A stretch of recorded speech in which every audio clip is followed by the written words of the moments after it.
Hello. Um, it's me again, and it's Tuesday at around 4:24 p.m. I'm just sitting here in my house, and I am ready to dive in with reflecting about our super fun day that we had yesterday. We got in front of the cameras for the first time, so that was really exciting, and we got to do a little acting with our Meg and John scene. It was great. So what I did was I made an outline so I wouldn't get all, lost in my thoughts.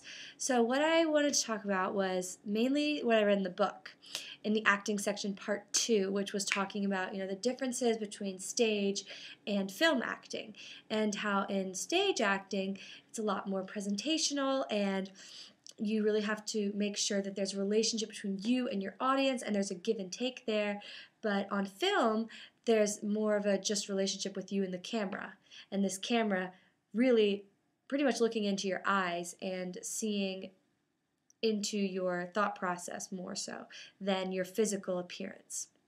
And so when going into the book, obviously, they talk a lot about the Stanislavski technique, which is taught here, and it's been very helpful. However, what I found in that technique that always hinders me in my performance is that it gets me too much in my head, and I'll be thinking about my subtext, inner monologue, objectives, and all this paperwork that I've done for a scene, for a monologue, whatever it may be, and it takes me out of the moment, and it sometimes can make the focus about me rather than about my other, if that makes sense.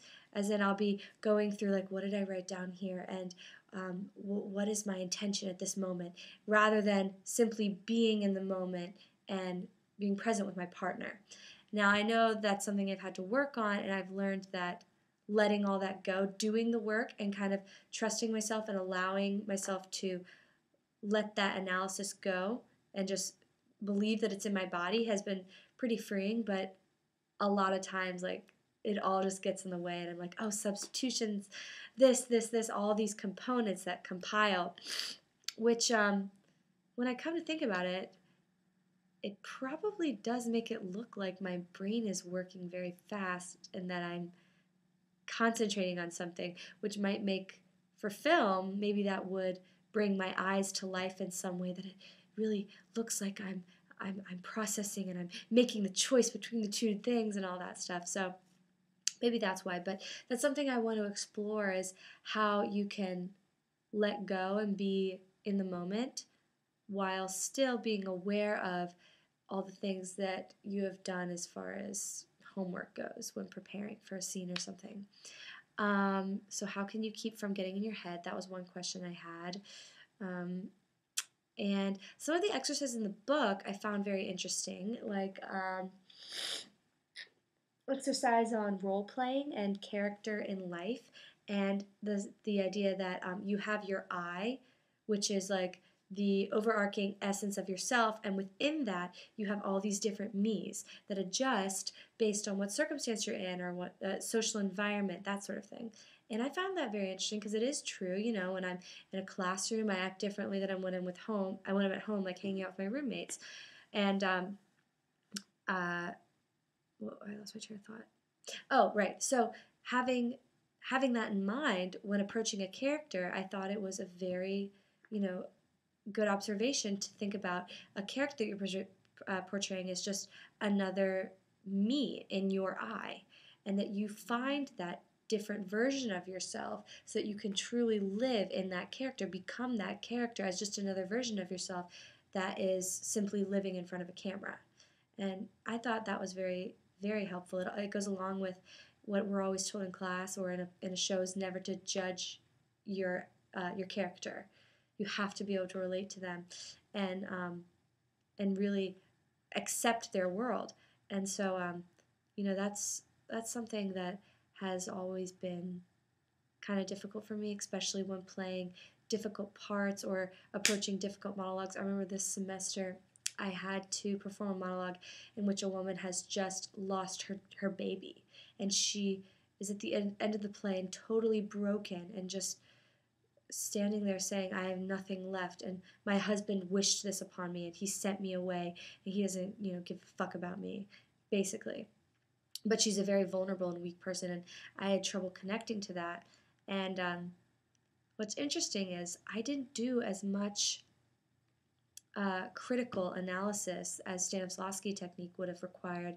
What helped me with delving into those difficult places was more physical triggers, like relaxation and like a breath, or tension in certain areas of my body, different positions that give away my stature, that sort of thing.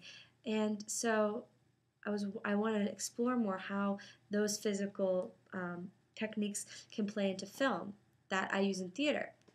Like I think in the book they said that Robert De Niro, when he had to experience extreme pain, like he ran around with like a really sharp rock in his shoe for like 5 minutes, and then shot the scene, and it was like extreme excruciating pain. Like that was real pain for him.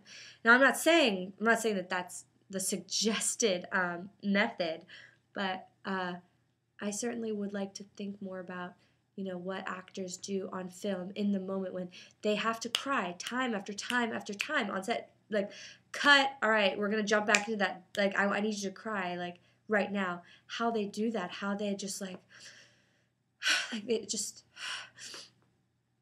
like, what is it? I want to know. I want to know those secrets, like, how they can get themselves emotionally, like, into that visceral, real place back again. And, yeah, because like they said in the book, and like I've seen on film, from stage it's a little more forgiving when you have this much distance between you and the actor about what they're doing. But on film, when it's just that raw moment between you and the camera is in your eyes, and you can't, it cannot pick up anything but the truth. So if you're not truthfully in the moment, it's going to be able to tell. What else do I want to talk about?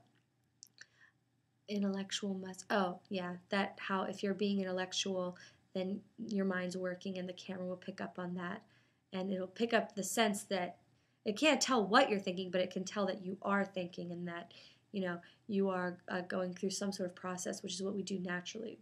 So translates truthfully on film. But yeah, I thought class went really well. I'm excited to get in front of the camera again. I think it was very helpful for me to be behind the camera and to see, okay, I'm camera one.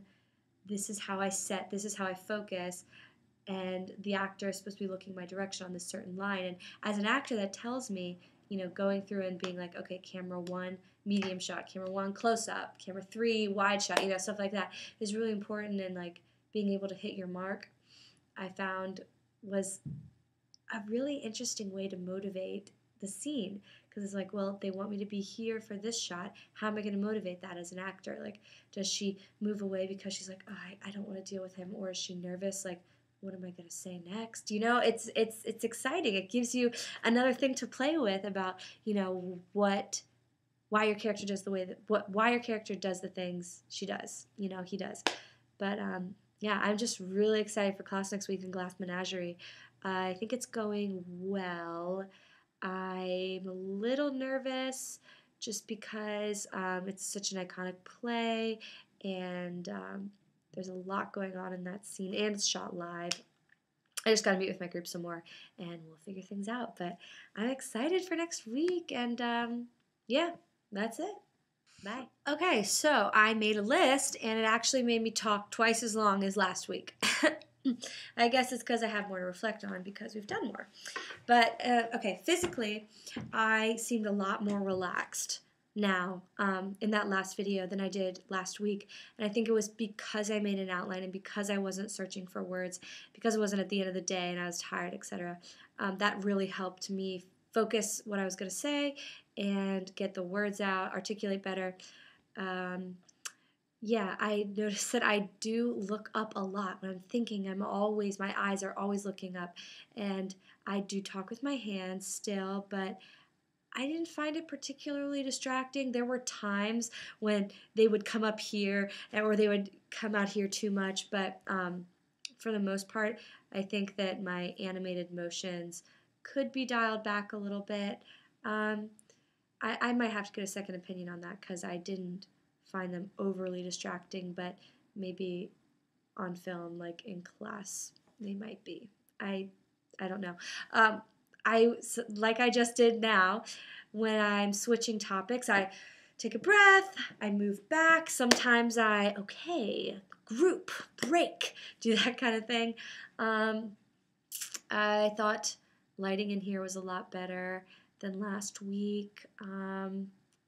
Yeah, I mean, I noticed that when I really have something to say, I I speak more I speak more levelly. I don't do like I just did where I go up like this. Like, do you get what I'm saying? It just kind of comes out of me like a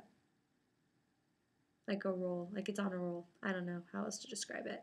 I guess that's what they mean by stream of consciousness, just letting the ideas that you're thinking and circling around come out freely. And that's how I felt. Um, but but yeah, I mean, I certainly noticed a lot of things about myself and how much I move around. My posture kind of like stays hunched over most of the time.